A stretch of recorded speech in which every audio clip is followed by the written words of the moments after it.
প্রিয় প্রথম বর্ষের শিক্ষার্থীরা, গুড মর্নিং সবাইকে। আশা করি তোমরা সবাই ভালো আছো। আমরা আমাদের অনলাইন ক্লাসে আজকে 61তম লেকচারে আছি। আমরা অধ্যায় 8 দৃশ্যমান ও অদৃশ্যমান সম্পদের হিসাব রক্ষণ এই অধ্যায়টা করছি। বিগত ক্লাসে আমরা এই অধ্যায়ের যে অবচয় নির্ণয়ের বিভিন্ন পদ্ধতি ছিল বা পদ্ধতি আছে, সেই 4টা পদ্ধতি থেকে আমরা 3টা পদ্ধতির অঙ্ক অলরেডি করেছি বিগত ক্লাসগুলোতে। আমাদের প্রথম পদ্ধতি ছিল স্থির কিস্তি বা সরলরৈখিক পদ্ধতি, দ্বিতীয়টা ছিল ক্রমহ্রাসমান জের পদ্ধতি বা দ্বিগুণ ক্রমহ্রাসমান জের পদ্ধতি, এবং তৃতীয়টা ছিল উৎপাদন পদ্ধতি, যেটা গত ক্লাসে আমরা এই পদ্ধতির নিয়মটা শিখে এই উৎপাদন পদ্ধতির একটা অঙ্ক করেছি আমরা। এবং আজকে আমরা করব আমাদের সিলেবাসের যে 4টা পদ্ধতির কথা বলা আছে, সেই 4টা পদ্ধতির সর্বশেষ পদ্ধতি, যেটা অবচয় নির্ণয়ের বর্ষ সংখ্যার সমষ্টি পদ্ধতি। আমি আশা রাখি তোমরা হিসাব বিজ্ঞান প্রথম পত্র বইটা নিয়ে সামনে প্রস্তুত আছো এবং খাতা কলম নিয়ে প্রস্তুত আছো। এবং গত ক্লাসে আমি উৎপাদন পদ্ধতির যে অঙ্কটা তোমাদের করিয়ে দিয়েছিলাম এবং যেই অংশটুকু আমি তোমাদের SW দিয়েছিলাম, আশা করি তোমরা সেভাবে বাসায় প্র্যাকটিস করেছো এবং শেষ করেছো। আর উৎপাদন পদ্ধতির কিছু অনুশীলনী এবং একটা বা দুইটা উদাহরণের অঙ্ক আমি তোমাদের বাসায় করতে দিয়েছিলাম। আশা করি তোমরা সেই নিয়মের মধ্যে থেকে বাসায় অঙ্কগুলো প্র্যাকটিস করেছো। চলো তাহলে আজকে আমরা আমাদের ক্লাস শুরু করি। আমরা আজকে যে পদ্ধতিটা শিখবো সেটা হচ্ছে অবচয় নির্ণয় পদ্ধতি 4, বর্ষ সংখ্যার সমষ্টি পদ্ধতি। ঠিক আছে, এখানে আমি একটু বিস্তারিত বর্ণনা লিখে রেখেছি এই পদ্ধতিতে কিভাবে অবচয় নির্ণয় করা হয়, সেটা বিস্তারিত ভাবে এখানে বর্ণনা আকারে লেখা আছে। এই বর্ণনার অংশটুকুই এখানে সূত্র আকারে দেওয়া আছে। তো আমার মনে হয় প্রথমে যদি আমরা সূত্রটা ভালো করে পড়ি বা মনে রাখি, সূত্রটা অনুযায়ী আমরা বিস্তারিত যে বর্ণনাটা এখানে দেওয়া আছে সেটা আমরা বুঝতে পারবো যদি আমরা আগে সূত্রটা শিখি। ঠিক আছে, তাহলে আগে আমরা সূত্রটা শিখি যে বর্ষ সংখ্যার সমষ্টি পদ্ধতিতে বার্ষিক অবচয় কিভাবে নির্ণয় করতে হয়। এখানে সম্পত্তির মোট মূল্য থেকে ভগ্নাবশেষ মূল্যটা বাদ দিতে হয়। মোট মূল্য বলতে এখানে ক্রয় মূল্যটাকে বোঝাচ্ছে। ভগ্নাবশেষ মূল্য বাদ দিয়ে আয়ুষ্কালের বর্ষ সংখ্যার সমষ্টি। তোমরা দেখো নিচের অংশটা এক এক পদ্ধতিতে এক এক রকম দেখাচ্ছে। স্থির কিস্তি পদ্ধতিতে ছিল আনুমানিক আয়ুষ্কাল, যত বছর আয়ুষ্কাল ধরা হয়। গত ক্লাসে আমরা যখন উৎপাদন পদ্ধতি শিখেছি সেখানে ছিল আয়ুষ্কালে ব্যবহৃত মোট একক। ঠিক আছে, উৎপাদন পদ্ধতিতে ছিল আয়ুষ্কালে ব্যবহৃত মোট একক, যে একক দেয়া থাকবে যে সম্পত্তির ক্ষেত্রে, ওই যেমন মোটর গাড়ির ক্ষেত্রে কিলোমিটার, কারখানা যন্ত্রপাতির ক্ষেত্রে উৎপাদন ঘন্টা বা উৎপাদিত একক। তাহলে আয়ুষ্কালের মধ্যে ব্যবহৃত মোট এককটা নিচে উৎপাদন পদ্ধতিতে ইউজ করেছি আমরা। কিন্তু আজকে বর্ষ সংখ্যার সমষ্টি পদ্ধতিতে কিন্তু আমরা ইউজ করছি নিচের অংশে আয়ুষ্কালের বর্ষ সংখ্যার সমষ্টি। তাহলে আমাদের সূত্রের নামের সাথে নিচের অংশের নামেরও মিল আছে। তাহলে প্রথম অংশটুকু সেই আমাদের সরলরৈখিক পদ্ধতির অংশের মতোই, ওই সূত্রটাই ইউজ করে শুধুমাত্র 2-1টা শব্দ চেঞ্জ করে এক এক পদ্ধতিতে এক এক ভাবে অবচয় নির্ণয় করা হচ্ছে। তাহলে সম্পত্তির মোট মূল্য থেকে ভগ্নাবশেষ মূল্য বাদ দিয়ে আয়ুষ্কালের বর্ষ সংখ্যার সমষ্টি। এখানে আয়ুষ্কালের বর্ষ সংখ্যা বলতে যেমন একটা সম্পত্তির আয়ুষ্কাল উদ্দীপকে দেয়া আছে 5 বছর, তাহলে এখানে বছর হচ্ছে 5টা, 1 2 3 4 5। এভাবে 1 থেকে 5 পর্যন্ত সংখ্যাগুলো যোগ করলে যে সংখ্যাটা আসবে, যে যোগফলটা আসবে, সেটাই হচ্ছে আয়ুষ্কালের বর্ষ সংখ্যার সমষ্টি।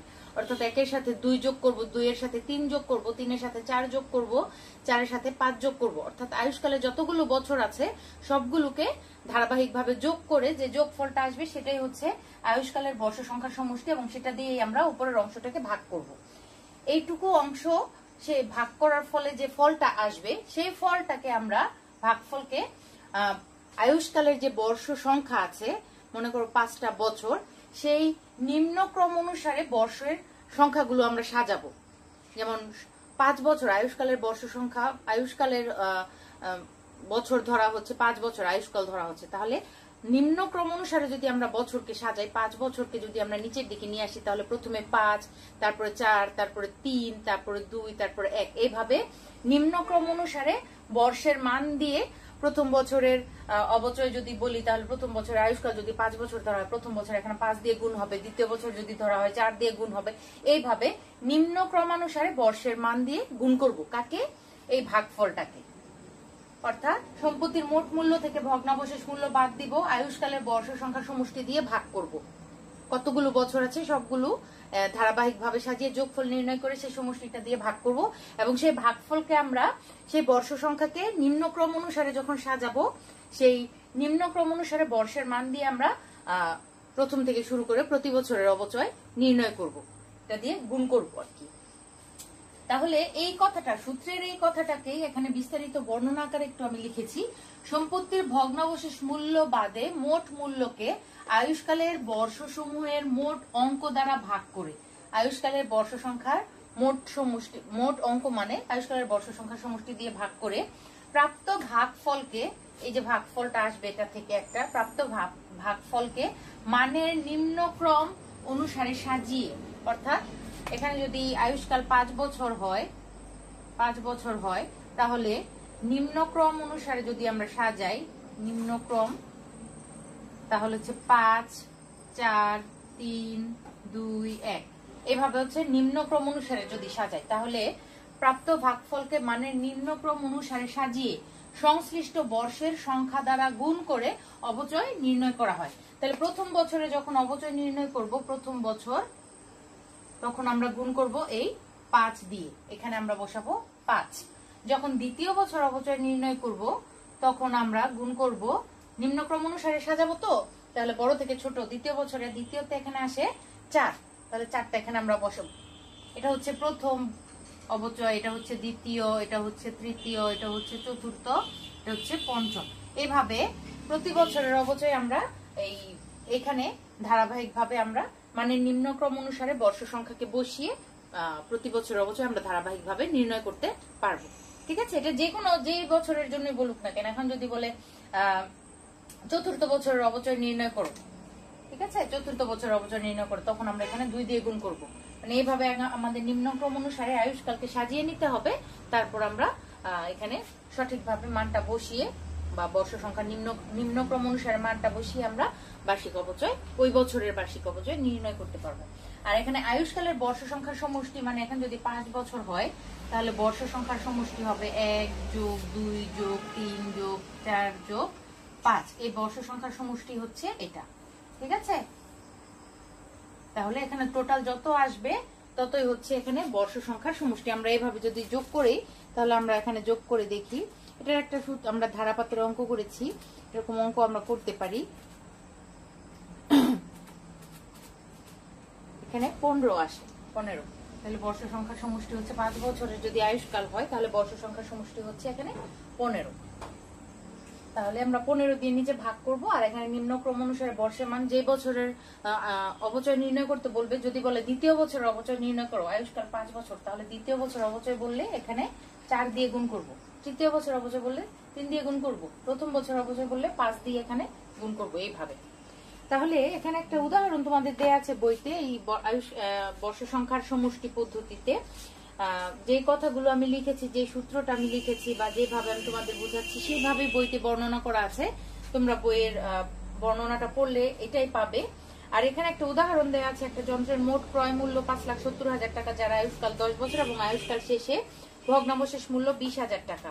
এখানে যন্ত্রের আয়ুষ্কালের বর্ষ সংখ্যার সমষ্টি কিভাবে নির্ণয় করা হয়েছে, যেহেতু 10 বছর বলা হয়েছে, 1 থেকে যোগ করতে করতে 10 পর্যন্ত গেল, তাহলে 1 থেকে 10 পর্যন্ত প্রতিটা মানের যোগফলের সমষ্টি হচ্ছে 55 বছর, এটা আমাদের জেনে রাখা ভালো।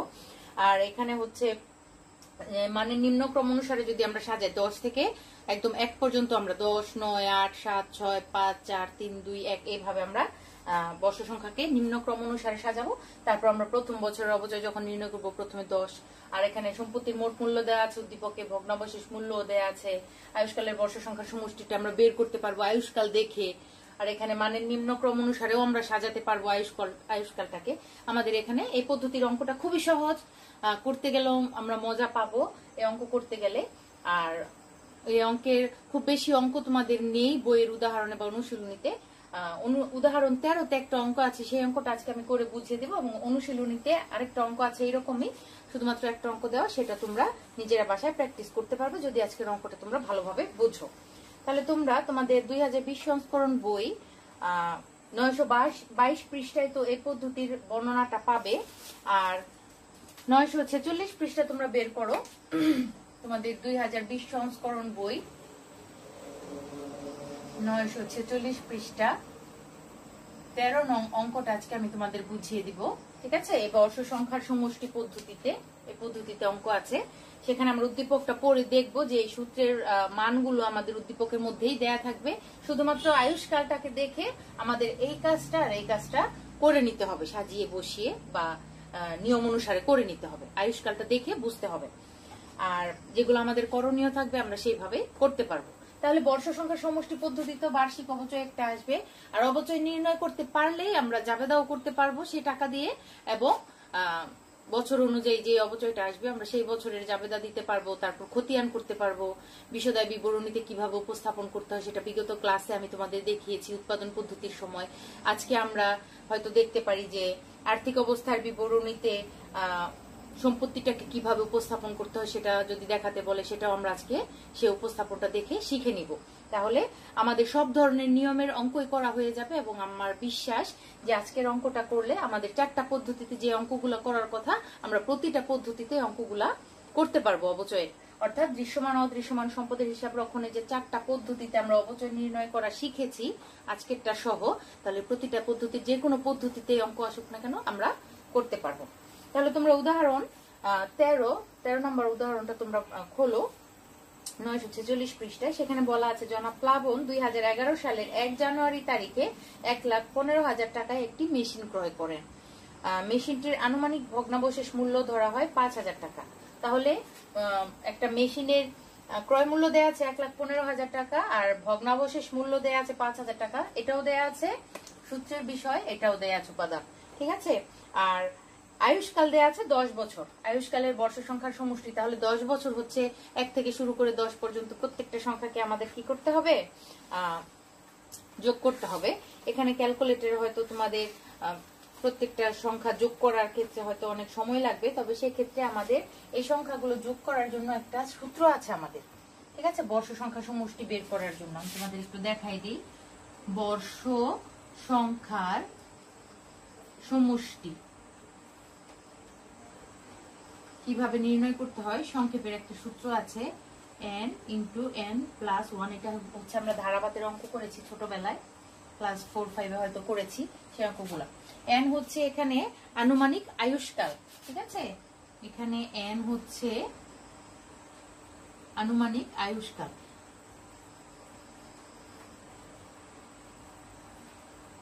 এই সূত্রটা কেন লিখলাম, কারণ তোমরা যদি ক্যালকুলেটরে আয়ুষ্কাল যদি বেশি থাকে সেক্ষেত্রে বারবার সংখ্যা টিপে টিপে প্লাস চিহ্ন দিয়ে করতে গেলে হয়তো আমাদের যোগফলটা ভুল আসতে পারে। 1 থেকে 10 পর্যন্ত সংখ্যাগুলো যোগ করার ক্ষেত্রে আমাদের 10 বার প্লাস চিহ্ন ইউজ করতে হবে বা 9 বার প্লাস চিহ্ন ইউজ করতে হবে। এভাবে করতে গেলে ভুল হওয়ার সম্ভাবনা থাকে। সেক্ষেত্রে আমরা যদি এই সূত্রটা ইউজ করি তাহলে আমরা সহজেই বর্ষ সংখ্যার সমষ্টিটা বের করতে পারবো। যদি আনুমানিক আয়ুষ্কাল 10 বছর হয়, দেখো এটা আমি এইভাবে যদি বের করি, এখানে যোগ করে এইভাবে যদি যোগ না করে আমি বের করি, যদি 10 বছর হয় আয়ুষ্কাল, ঠিক আছে, এক্ষেত্রে আমাদের n × n + 1 / 2। তাহলে এখানে আমাদের হচ্ছে 10 বছর, 10 মন্তন এখানে 1 10 যোগ 1 আর নিচে হচ্ছে 2। তাহলে কেমন হয় দেখো, ভিতর হচ্ছে 11 আর 10, এখানে হচ্ছে 110 আর 2। তাহলে আমাদের ভাগফল আসে 55। এই 55টা আমাদের এখানে বসবে। দেখো অল্প সময়ের মধ্যে আমরা বের করে ফেলেছি। আবার 5 বছরের ক্ষেত্রেও আমরা বের করতে পারবো। আমাদের 5 বছরের ক্ষেত্রে আমরা ক্যালকুলেটর টিপে দেখেছি 15 হয়েছে সমষ্টি, তাহলে 5 বছরের ক্ষেত্রেও আমরা বের করতে পারবো। 6 5 6 30 নিচে 2, আমরা দেখেছি আমাদের 15 এসেছিল। ঠিক আছে, 5 বছরের ক্ষেত্রে 15 এসেছিল, একটু আগেও দেখেছি। তাহলে আমরা এইভাবে সূত্র ইউজ করে বের করতে পারবো। এটা হচ্ছে বর্ষ সংখ্যা সমষ্টি পদ্ধতির ক্ষেত্রে বর্ষ সংখ্যার সমষ্টি নির্ণয়ের, আয়ুষ্কালের বর্ষ সংখ্যা সমষ্টি নির্ণয়ের একটা সূত্র। ঠিক আছে, এক্ষেত্রে আমাদের এই সূত্রটা যদি আমরা মনে রাখি তাহলে বর্ষ সংখ্যার সমষ্টিটা নিচের অংশটা বের করতে কোনো ভুল হবে না। তাহলে আয়ুষ্কাল এখানে অঙ্ক 13 নম্বর অঙ্কে দেয়া আছে 10 বছর। প্রতি ডিসেম্বর 31 তারিখে হিসাব বছর সমাপ্ত হয়। বর্ষ সংখ্যার সমষ্টি পদ্ধতিতে মেশিনের অবচয় ধার্যের সিদ্ধান্ত নেওয়া হয়। তাহলে বলেই দেওয়া আছে আমরা বর্ষ সংখ্যা সমষ্টি পদ্ধতিতে মেশিনের অবচয় ধার্য করব। ক নম্বর বলা আছে প্রথম 2 বছরের অবচয় নির্ণয় করো। তাহলে প্রথম 2 বছরের অবচয় আয়ুষ্কাল হচ্ছে 10 বছর। তাহলে আমাদের মানের নিম্নক্রম অনুসারে 10 বছরকে সাজাতে হবে, 10, 9, 8, 7 এইভাবে সাজাতে হবে। তাহলে সেক্ষেত্রে প্রথম বছর অবচয় নির্ণয়ের ক্ষেত্রে প্রথমে আসে 10। তাহলে প্রথম বছরে যখন অবচয় নির্ণয় করব তাহলে এখানে 10 দিয়ে গুণ করব। দ্বিতীয়তে আসে 9, তাহলে দ্বিতীয় বছর অবচয় যখন নির্ণয় করব এখানে আমরা 9 দিয়ে গুণ করব, এরকম। তাহলে আমরা ক নাম্বারটা পারবো, কারণ সূত্রের প্রত্যেকটা উপাদানের অ্যামাউন্টই এখানে দেওয়া আছে সূত্রের মধ্যে, উদ্দীপকে আমরা পারবো করতে। খ নাম্বার প্রথম 2 বছরের মেশিন হিসাব ও অবচয় হিসাব তৈরি করো, খতিয়ান করতে বলেছে।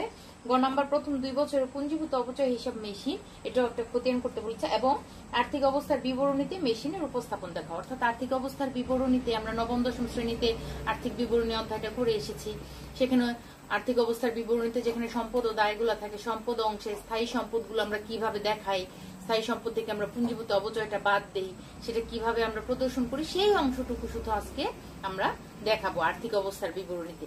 গত ক্লাসে যেমন আমরা বিষয় আয় বিবরণীতে শুধুমাত্র অবচয়ের প্রদর্শনটা দেখিয়েছি, মানে অবচয় উপস্থাপনটা দেখিয়েছি, কিভাবে পরিচালন খরচের অধীনে অবচয়টাকে উপস্থাপন করতে হয় সেটুকু শুধু দেখিয়েছি। তো আজকে আমরা দেখাবো আর্থিক অবস্থার বিবরণীতে মেশিনকে কিভাবে আমরা উপস্থাপন করব, অর্থাৎ সেই 2 বছরের জন্য আমরা আর্থিক অবস্থার বিবরণী করে শুধুমাত্র মেশিনের উপস্থাপনটুকু আমরা দেখাবো স্থায়ী সম্পদের অধীনে, এবং সেখানে যদি পুঞ্জীভূত অবচয় বাদ দেওয়ার থাকে সেটা আমরা বাদ দিয়ে দেখাবো। তাহলে চলো আমরা সমাধানে চলে যাই।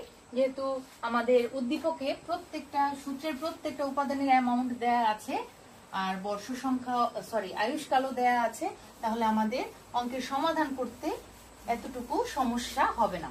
তোমরা খাতা কলম নিয়ে প্রস্তুত হও, সামনে অবশ্যই ক্যালকুলেটর রাখো এবং ছক আঁকার জন্য পেন্সিল ইউজ করবে। ক নাম্বার শুধুমাত্র হচ্ছে প্রথম 2 বছরের জন্য অবচয় নির্ণয় করো, এখানে আমাদের ছকের প্রয়োজন নেই, আমরা কলম দিয়েই প্রথম সমাধানটা করতে পারবো। আমি তোমাদের জন্য করে দিচ্ছি, তোমরাও নিজেরা খাতায় করো। প্রিয় শিক্ষার্থীরা, সমাধান কটা একটু দেখো। আমরা বর্ষ সংখ্যা সমষ্টি পদ্ধতিতে প্রথম 2 বছর অবচয় নির্ণয় করতে যাচ্ছি। তাহলে প্রথমে সেটা আমরা লিখে নিব। আর এখানে প্রথম বছরটা হচ্ছে আমাদের অঙ্কটা দেয়া আছে 2011 সালে। তাহলে প্রথম 2 বছরের অবচয় বলতে এখানে 2011 এবং 12 সালকে বোঝাচ্ছে, ঠিক আছে। যেহেতু এটার আয়ুষ্কাল ধরা হয়েছে 10 বছর, তাহলে 2011 থেকে আমাদের 10 বছর ধরলে আমাদের 11 থেকে অনেক সামনের দিকে আরো 10 বছর কাউন্ট করতে পারবো আমরা আয়ুষ্কালটাকে। তাহলে প্রথম 2 বছরের জন্য আমরা 2011 আর 12 সালটাকে বোঝাচ্ছি।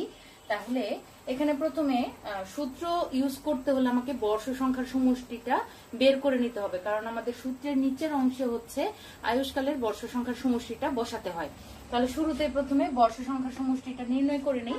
আমরা যে সংক্ষিপ্ত সূত্র একটু আগে তোমাদের জন্য আমি লিখে দিয়েছি, সেখানে ছিল n × n+1 R divided by 2, ঠিক আছে। এটা আমরা ইংলিশেও শিখেছি এই সূত্রটা, n × n+1 ডিভাইডেড বাই 2, এটাকে বাংলায় এখানে লিখলাম। তাহলে n হচ্ছে এখানে n হচ্ছে কার্যকরী আয়ুষ্কাল। তাহলে বর্ষ সংখ্যা সমষ্টি নির্ণয়ের জন্য, অর্থাৎ সূত্রের বার্ষিক অবচয় নির্ণয়ের সূত্রের যে নিচের অংশ থাকে, যেটা দিয়ে আমরা ভাগ করব, সম্পত্তির মোট মূল্য থেকে ভগ্নাবশেষ মূল্যটা বাদ দেওয়ার পর যে অ্যামাউন্ট আসবে, সেটাকে আমরা যেই সংখ্যাটা দিয়ে ভাগ করব সেটা হচ্ছে আয়ুষ্কালের বর্ষ সংখ্যার সমষ্টি। সেই আয়ুষ্কালের বর্ষ সংখ্যার সমষ্টিটা বের করার জন্য আমাদের আবার আরেকটা সূত্র আছে, সেটা হচ্ছে n × n+1 ডিভাইডেড বাই 2 বা ডিভাইডেড বাই 2। আর n বলতে এখানে আমরা বোঝাচ্ছি আয়ুষ্কালকে। তাহলে n যদি এখানে আমাদের উদ্দীপকে 10 বছর আয়ুষ্কাল দেওয়া হয়, তাহলে আমরা 10, তারপর ব্র্যাকেট এখানে 10 যোগ 1 লিখে ব্র্যাকেটটা ক্লোজ করে আমরা 2 দিয়ে ভাগ করব। এটাকে আমরা 2 ভাবে করতে পারি। আমরা 10 এর সাথে 11 যোগ করে, এখানে যেহেতু কিছু নেই তাহলে গুণ চিহ্ন, তাহলে 11 আর 10 এই দুটো হচ্ছে গুণ, তাহলে 10 × 11 এভাবেও করতে পারি। 110 আসবে আর নিচে 2 দিয়ে ভাগ করলে 55 আসবে। আর বইতে যেভাবে করা, এই অংশটা যেভাবে করা, সেটা হচ্ছে 10 দিয়ে ব্র্যাকেটের ভিতরে দুইটা সংখ্যাকে গুণ করা হয়েছে, এইভাবে করা হয়েছে। 10 × 10 = 100 আর 10 × 1 = 10। চিহ্নটা ঠিক রেখে 10 দিয়ে 10কে গুণ করা হয়েছে ব্র্যাকেটের ভিতরে, আবার যোগ চিহ্ন ঠিক রেখে 10 × 1 = 10 দিয়ে দেওয়া হয়েছে। তাহলে 100 + 10 হচ্ছে 110।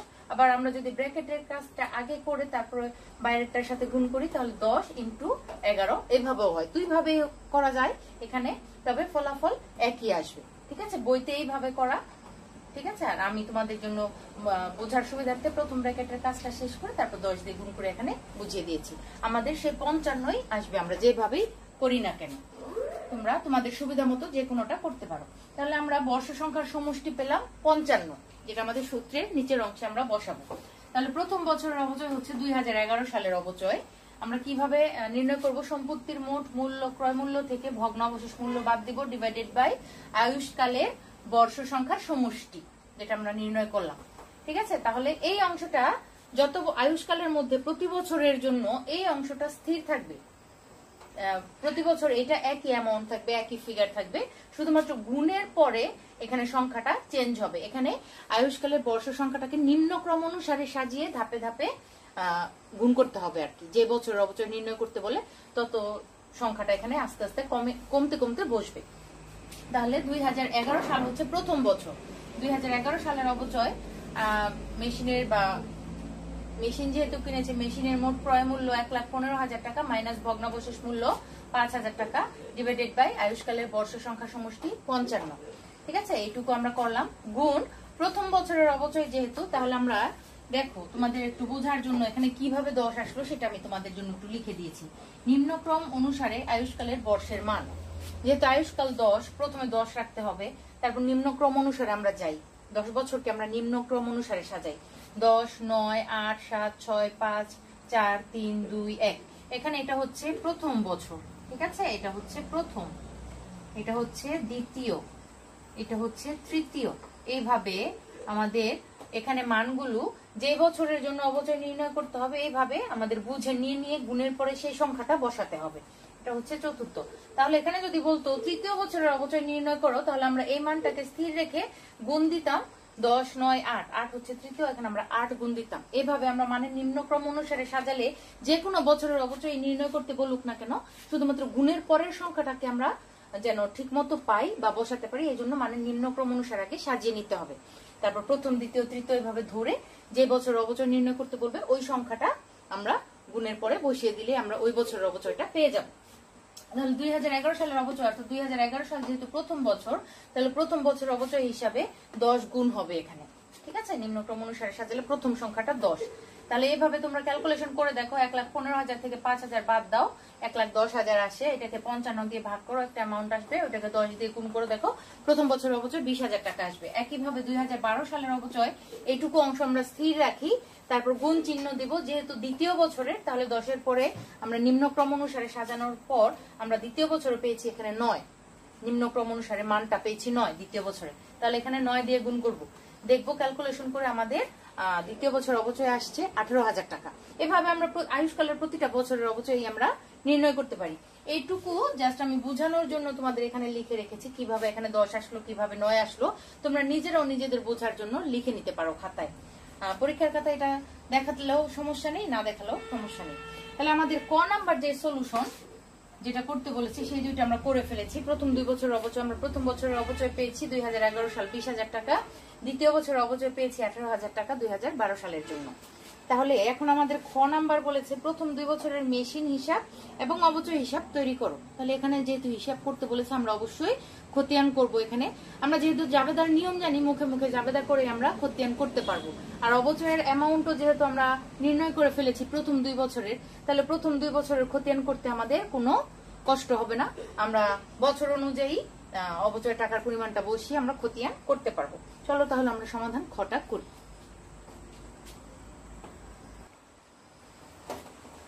শিক্ষার্থীরা একটু খেয়াল করো, আমরা খ নাম্বার সমাধান করতে যাচ্ছি। এখানে আমাদের বলেছে প্রথম 2 বছরের মেশিন হিসাব ও অবচয় হিসাব তৈরি করো।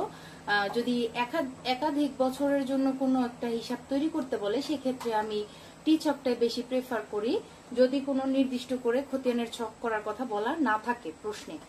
তাহলে আমি এখানে একাধিক বছরের জন্য যেহেতু খতিয়ান করতে বলেছে, আমি টি ছকে করে দেখাচ্ছি। বইতে তোমাদের বিভিন্ন অঙ্কে চলমান জের ছকেও একাধিক বছরের খতিয়ান কিভাবে করা যায় সেটা দেখানো আছে।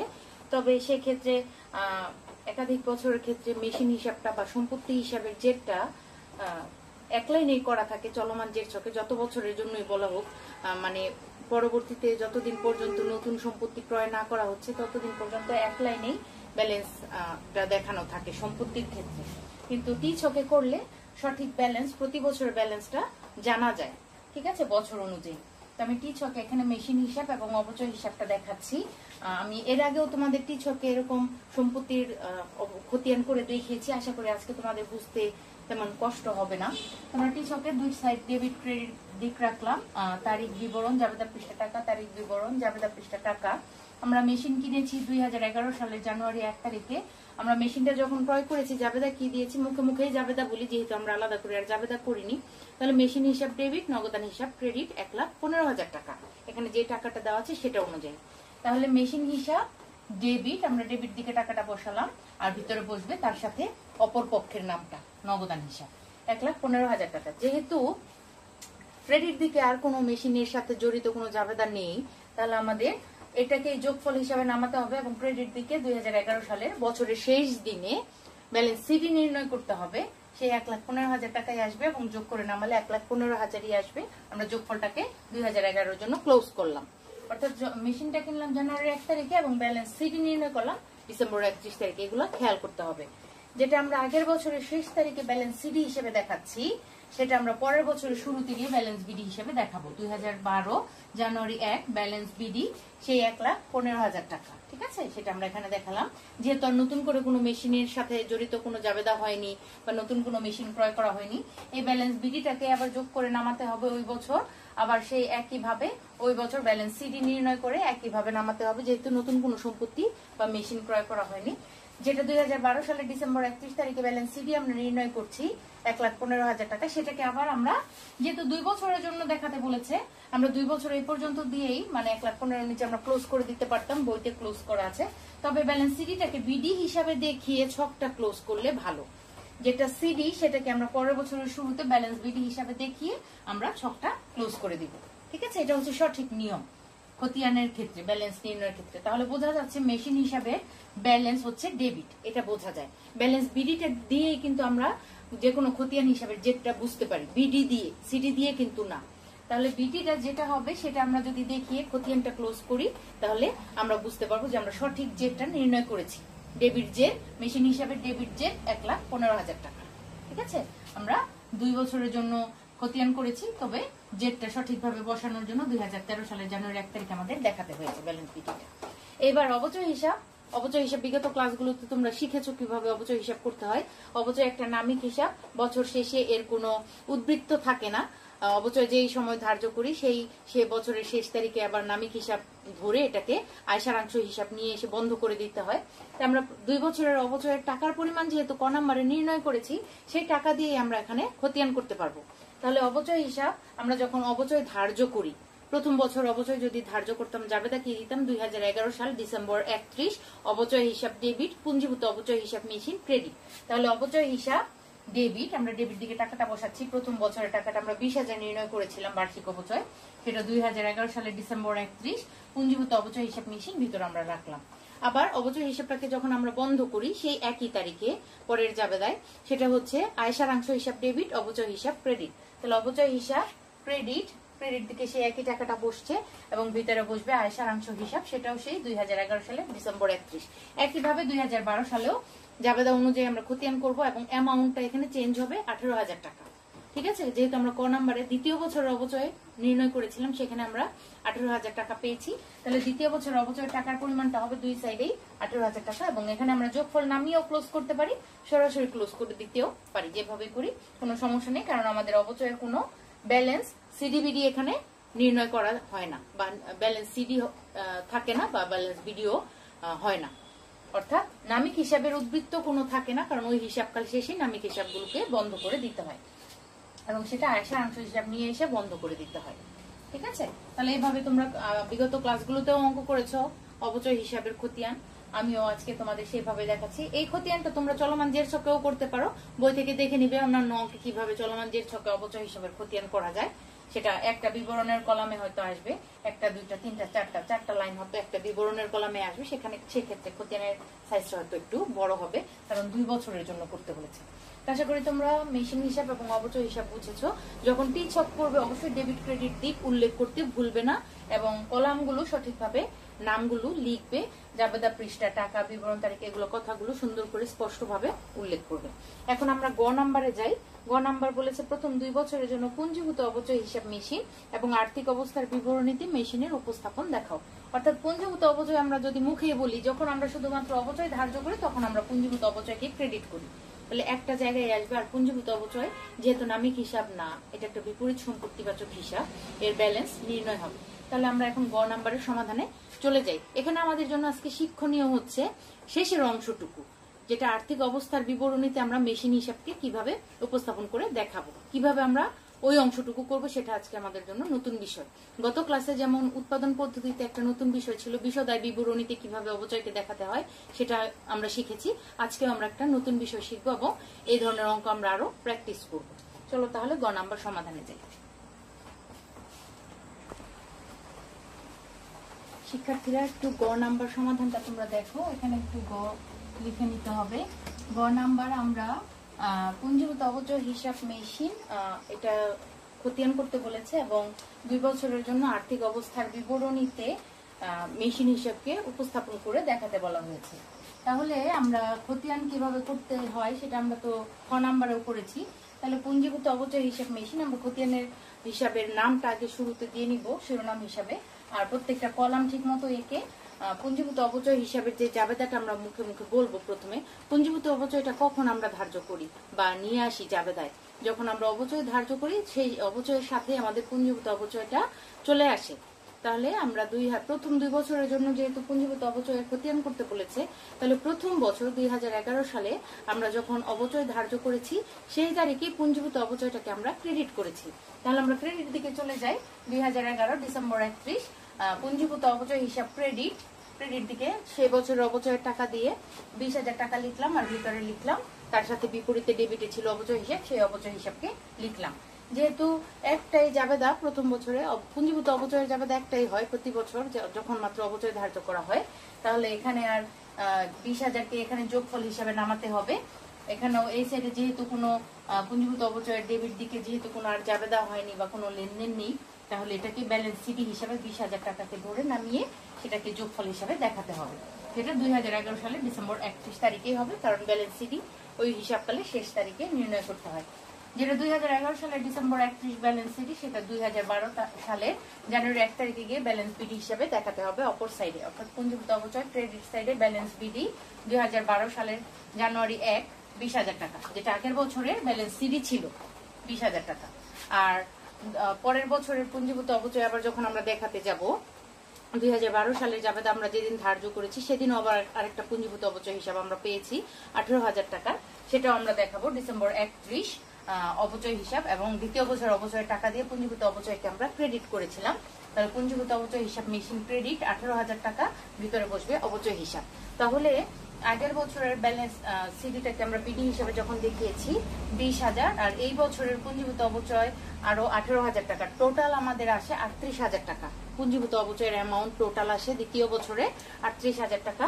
সেই 38,000 টাকাকে আমরা আবার দ্বিতীয় বছরের শেষ দিনে ব্যালেন্স সিডি হিসেবে দেখাবো ডেবিট সাইডে, যেহেতু পুঞ্জীভূত অপচয়ের ডেবিট সাইডে কোনো বসানোর মতো কোনো কিছু নেই। তাহলে ব্যালেন্স সিডি 38,000 টাকা, এই 38,000 টাকাকে আমরা আবার যোগফল হিসাবে দেখাবো, ক্লোজ করে দিব দুই সাইড। আমরা এখানেও ক্লোজ করে দিয়ে খতিয়ানটা শেষ করতে পারি, আবার পুঞ্জীভূত অপচয় হিসাবের যে সঠিক উদ্বৃত্ত ক্রেডিট উদ্বৃত্ত সেটাকে আমরা বিডি হিসাবে ক্রেডিট সাইডে দেখিয়েও শেষ করতে পারি, এবং এটাই বেটার। তাহলে আমরা পরের বছর শুরুতে 2013 সালের জানুয়ারি 1 ব্যালেন্স বিডি ক্রেডিট সাইডে 38,000 টাকা দেখিয়ে আমরা পুঞ্জীভূত অপচয় হিসাবে খতিয়ানটা ক্লোজ করতে পারি, পুরো ছকটা আমরা ক্লোজ করে দেবো। ঠিক আছে, তাহলে আমাদের দ্বিতীয় বছর শেষে পুঞ্জীভূত অপচয়ের অ্যামাউন্ট কত আসলো? 38,000। প্রথম বছর পুঞ্জীভূত অপচয় কত ছিল? 20,000। এই পুঞ্জীভূত অপচয়ের দুইটা অ্যামাউন্ট আমরা যখন আর্থিক অবস্থার বিবরণীতে সেই সম্পত্তিটাকে দেখাই তখন আমরা কিন্তু বছর অনুযায়ী পুঞ্জীভূত অপচয়টাকে ক্রয় মূল্য থেকে বাদ দিব, অর্থাৎ ক্রয় মূল্যটা স্থির রেখে প্রতি বছর আমরা পুঞ্জীভূত অপচয়টাকে কিন্তু বাদ দিব। তখন আমাদের বছর অনুযায়ী পুঞ্জীভূত অপচয়ের অ্যামাউন্টটা, পুঞ্জীভূত অপচয় যেহেতু আমরা বাদ দিই, তাহলে বছর অনুযায়ী পুঞ্জীভূত অপচয়ের অ্যামাউন্টটাকে কিন্তু আমাদের বাদ দিতে হবে। ঠিক আছে, বছর অনুযায়ী। তাহলে প্রথম বছরের পুঞ্জীভূত অপচয় হচ্ছে 20,000 টাকা, এই যে 20,000 টাকা যেটা আমরা বিডি হিসাবে দেখালাম, সিডি হিসাবে যেটা এখানে দেখাচ্ছি সেটা হচ্ছে বিডি। প্রথম বছরের পুঞ্জীভূত অপচয় হচ্ছে 20,000। দ্বিতীয় বছরের পুঞ্জীভূত অপচয় হচ্ছে এই যে টোটাল 38,000, ঠিক আছে, যেটাকে আমরা সিডি হিসেবে দেখাচ্ছি, আবার পরের বছর বিডি হিসেবে দেখাচ্ছি। অর্থাৎ দ্বিতীয় বছরে প্রথম বছরের পুঞ্জীভূত অপচয়ের সাথে দ্বিতীয় বছরের অপচয় যোগ করলেই পুঞ্জীভূত অপচয়ের অ্যামাউন্ট আমরা দ্বিতীয় বছরটা পেয়ে যাই। তাহলে আশা করি খতিয়ানটা তোমরা বুঝেছো। এখন আর্থিক অবস্থার বিবরণীতে আমরা কিভাবে দেখাই, আমরা মেশিন ক্রয় করেছি এবং মেশিনকে আমরা অবশ্যই স্থায়ী সম্পদের অধীনে দেখাবো। তাহলে আর্থিক অবস্থার বিবরণী আমরা প্রথম বছরের জন্য একটা আর্থিক অবস্থার বিবরণীর ছকাকে ছোট্ট করে, যেহেতু মাত্র একটা বিষয় আমরা এখানে দেখাতে যাচ্ছি, তাহলে 31 ডিসেম্বর 2011 এটা প্রথম বছরের জন্য। আমরা মেশিনকে কার অধীনে রাখবো, কোন সম্পদের অধীনে, স্থায়ী সম্পদের অধীনে। তাহলে স্থায়ী সম্পদ লিখে মেশিন হিসাব লিখবো। এখানে দুইটা টাকার কলাম দেই, যেহেতু আমাদের বাদের বিষয় আছে বা সমন্বয়ের বিষয় আছে। তাহলে মেশিন হিসাব আমাদের ক্রয় মূল্য ছিল 1,15,000 টাকা এবং 2011 সালে আমাদের পুঞ্জীভূত অপচয় ছিল 20,000 টাকা, ঠিক আছে।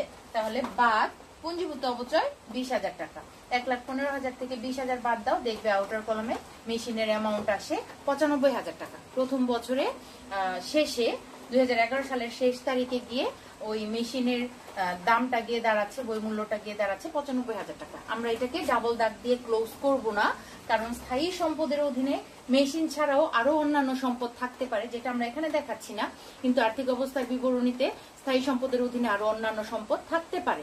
তাই আমরা এখানে একটা অ্যামাউন্ট বের করে এটাকে সরাসরি ক্লোজ করে দেখাতে পারবো না। যে এই কথাটা আমি গত ক্লাসেও তোমাদের বলেছি বিশদায় বিবরণীতে, যে অপচয়টাকে দেখিয়ে আমরা শুধুমাত্র পরিচালন খরচের অধীনে দেখিয়ে আমরা সেটাকে ক্লোজ করতে পারবো না। তাহলে এখানে আমরা 95,000 টাকা আউটার কলামে লিখে আমরা প্রথম বছরের জন্য আর্থিক অবস্থার বিবরণীটা ক্লোজ করে দেখাতে পারি। একইভাবে দ্বিতীয় বছরও আমরা করব আর্থিক অবস্থার বিবরণী 31 ডিসেম্বর 2012 দ্বিতীয় বছরটা। আমরা মেশিন হিসাবকে স্থায়ী সম্পদের অধীনে রাখবো। স্থায়ী সম্পদ মেশিন হিসাব, ক্রয় মূল্যটা স্থির থাকবে অবশ্যই, কারণ আর্থিক অবস্থার বিবরণীতে ক্রয় মূল্যটাকে স্থির রাখা হয় সম্পদের, স্থায়ী সম্পদে, কিন্তু পুঞ্জীভূত অপচয়ের পরিমাণটা বাড়তে থাকে আস্তে আস্তে, কারণ এটা পুঞ্জি হতে থাকে অপচয়ের পরিমাণটা। প্রথম বছর যতটুকু ছিল দ্বিতীয় বছর তার চেয়ে বেশি হবে, কারণ দ্বিতীয় বছরের অপচয়টা গিয়ে আগের বছরের পুঞ্জীভূতের সাথে গিয়ে অ্যাড হয়। তাহলে আগের বছর ছিল 20,000, দ্বিতীয় বছরে আরো 18,000 যোগ হয়েছে, দ্বিতীয় বছর এসে আরো 18,000 যোগ হয়েছে। টোটাল পুঞ্জীভূত অপচয় কত এসেছে? 38,000 টাকা। তাহলে মেশিন হিসাব 1,15,000 টাকা মাইনাস বা বাদ পুঞ্জীভূত অপচয়, দেখো আমি কোনো চিহ্ন ইউজ করছি না, আমি কথাই লিখছি, বাদ বাদ পুঞ্জীভূত অপচয়, দ্বিতীয় বছরের পুঞ্জীভূত অপচয় 38,000 টাকা। বাদ দিলে দেখবে ওই বছর শেষে গিয়ে সম্পত্তিটার মূল্য দাঁড়ায় 77,000 টাকা। আমরা এটাকে ডাবল দাগ দিয়ে ক্লোজ না করে সরাসরি ছকটা ক্লোজ করে দিব। এই বিষয়গুলো খুবই ছোট ছোট, শুধুমাত্র উপস্থাপনটা কিভাবে দেখাতে হয় সেটা দেখানোর জন্য এভাবে ফর্মালিটি গুলো আমাদের মেনটেন করতে হবে। অর্থাৎ ছকের উপরে শিরোনাম যে শুধুমাত্র ছোট অংশ দেখে শিরোনাম না দিলেও চলবে, এটা কিন্তু ভাবার কোনো কারণ নেই। আমাদের যে ছকটাতে দেখাতে বলা হচ্ছে সেই ছকটার নাম অবশ্যই উপরে লিখবো এবং তারিখটা দিব, ঠিক আছে। তাহলে এইভাবে আমরা আর্থিক অবস্থার বিবরণ উপস্থাপন গুলো দেখাবো যত বছরের জন্য করতে বলে। এবং মনে রাখবে আমরা কিন্তু পুঞ্জীভূত অপচয় বাদ দিই, আমরা কিন্তু অপচয় বাদ দিই না। অপচয়টাকে আমরা পরিচালন খরচ হিসাবে বিশদায় বিবরণীতে দেখাই, কিন্তু আর্থিক অবস্থার বিবরণীতে আমরা বাদ দিই পুঞ্জীভূত অপচয়, যে কারণে প্রতি বছর পুঞ্জীভূত অপচয়ের পরিমাণটা কিন্তু বাড়তে থাকে। তাই এখানে পুঞ্জীভূত শব্দটা কিন্তু আমাদের ইউজ করতে হবে, আর ক্রয় মূল্যটাকে স্থির রাখতে হবে। আশা করি তোমরা আজকে যে বর্ষ সংখ্যার সমষ্টি পদ্ধতিতে অঙ্কটা করলাম সেটা তোমরা বুঝতে পেরেছো। ক খ গ সম্পূর্ণটাই করে দিয়েছি। উদাহরণ 13, তোমাদের অনুশীলনী 20 2020 সংস্করণ বই, যে বইটা তোমরা ফলো করছো, সেখানে অনুশীলনী 20 এই অঙ্কটা, এরকম একটা অঙ্ক আছে বর্ষ সংখ্যার সমষ্টি পদ্ধতি অনুযায়ী। সেই অঙ্কটা তোমরা বাসায় প্র্যাকটিস করবে, আশা করি তোমরা করতে পারবে, কারণ খুবই সহজ নিয়ম এবং জাবেদা খতিয়ান করার নিয়ম প্রত্যেকটা পদ্ধতির জন্য একই, জাস্ট অপচয়ের পরিমাণটা পদ্ধতি অনুযায়ী আলাদা হবে এবং সেইভাবে উপস্থাপনগুলো আলাদা হবে। তো ডিয়ার স্টুডেন্টস, আজকের এই অঙ্কের মাধ্যমে আমি অধ্যায় 8 শেষ করতে যাচ্ছি, কারণ আমাদের সিলেবাসের আরো অনেকগুলো চ্যাপ্টার বাকি। আমরা 4টা পদ্ধতি শিখেছি, 4টা পদ্ধতিতে অপচয় নির্ণয় কিভাবে করতে হয় সেগুলোও শিখেছি। আশা করি উদাহরণের যে অঙ্কগুলো আমি বিগত ক্লাসগুলোতে তোমাদের করিয়েছি এবং হোমওয়ার্ক দিয়েছি, অনুশীলনী উদাহরণের অঙ্ক, সেগুলো তোমরা সেভাবে প্র্যাকটিস করেছো। তবে আমি বলতে চাই, সরলরৈখিক পদ্ধতি এবং ক্রমহ্রাসমান জের পদ্ধতিতে উদাহরণের যতগুলো অঙ্ক আছে সবগুলোই তোমরা স্টাডি করবে এবং বেশিরভাগ স্টাডি করবে খুবই গুরুত্ব সহকারে বোর্ডের অঙ্কগুলো।